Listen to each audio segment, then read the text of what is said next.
Shalom, saudara yang dikasihi Tuhan, senang bisa berjumpa lagi dalam renungan hari ini. Mari kita berdoa sebelum membaca firman Tuhan. Bapa, kami bersyukur untuk kesempatan ini. Kami mau membaca dan merenungkan firman-Mu. Terangilah hati kami, beri hikmat dan pengertian dalam nama Tuhan Yesus. Amin.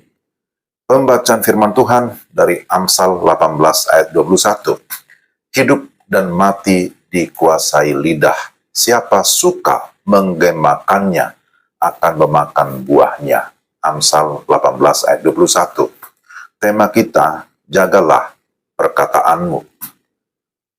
Saudara, saya pernah mendengar orang berkata begini, orang itu sebenarnya baik, hanya kata-katanya saja yang jelek. Apakah pendapat seperti ini benar adanya? Tuhan Yesus pernah menegur ahli-ahli Taurat dan orang Farisi karena kehidupan mereka yang munafik. Hai kamu keturunan ular beludak, bagaimanakah kamu dapat mengucapkan hal-hal yang baik, sedangkan kamu sendiri jahat? Karena yang diucapkan mulut meluap dari hati. Orang yang baik mengeluarkan hal-hal yang baik dari perbendaharaannya yang baik, dan orang yang jahat mengeluarkan hal-hal yang jahat dari perbendaharaannya yang jahat. Tetapi aku berkata kepadamu, setiap kata sia-sia yang diucapkan orang harus dipertanggungjawabkannya pada hari penghakiman. Itulah perkataan atau firman dari Tuhan Yesus. Karena menurut ucapanmu engkau akan dibenarkan dan menurut ucapanmu pula engkau akan dihukum. Matius 12 ayat 34 sampai 37. Dari bagian ini kita belajar bahwa karakter seseorang bisa dilihat dari caranya berbicara atau caranya berkata-kata. Perkataan memang berperan penting. Berkenan tidaknya seseorang, salah satunya ditentukan oleh cara dia berkata-kata atau mengungkapkan sesuatu. Firman Tuhan juga mengingatkan kita bahwa salah satu kekejian di hadapan Tuhan adalah dosa perkataan. Amsal 6 ayat 16 sampai 19. 6 perkara ini yang dibenci Tuhan, bahkan 7 perkara yang menjadi kekejian bagi hatinya. Mata sombong, lidah dusta, tangan yang menumpahkan darah orang yang tak bersalah, hati yang membuat rencana-rencana yang jahat, kaki yang segera lari menuju kejahatan, seorang saksi dusta yang menyembur-nyemburkan kebohongan dan yang menimbulkan pertengkaran saudara. Banyak di antara umat Israel tidak masuk ke tanah perjanjian karena bersungut-sungut.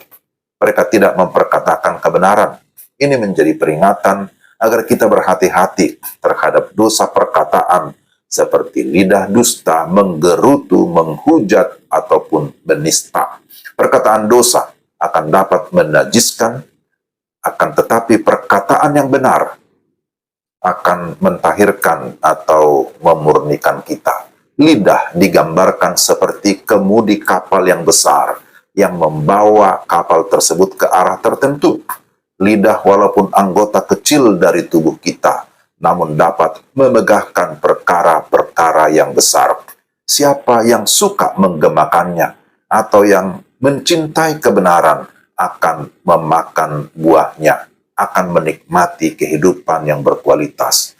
Kualitas perkataan kita akan turut menentukan kualitas kehidupan kita.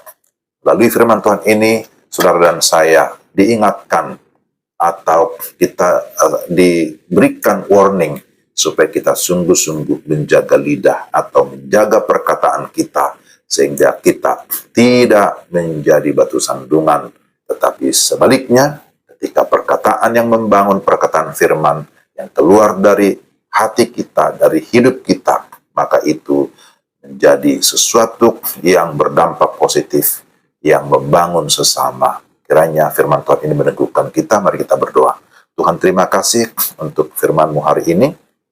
Pimpinlah kami supaya kami sungguh-sungguh dapat menjaga hati kami, menjaga pikiran dan perkataan kami, agar kami tidak menjadi batu sandungan, tetapi perkataan yang sungguh membangun, perkataan yang menjadi berkat itulah seharusnya yang keluar dari mulut kami sehingga Tuhan dimuliakan dan banyak orang diberkati. Dalam nama Tuhan Yesus kami berdoa dan bersyukur.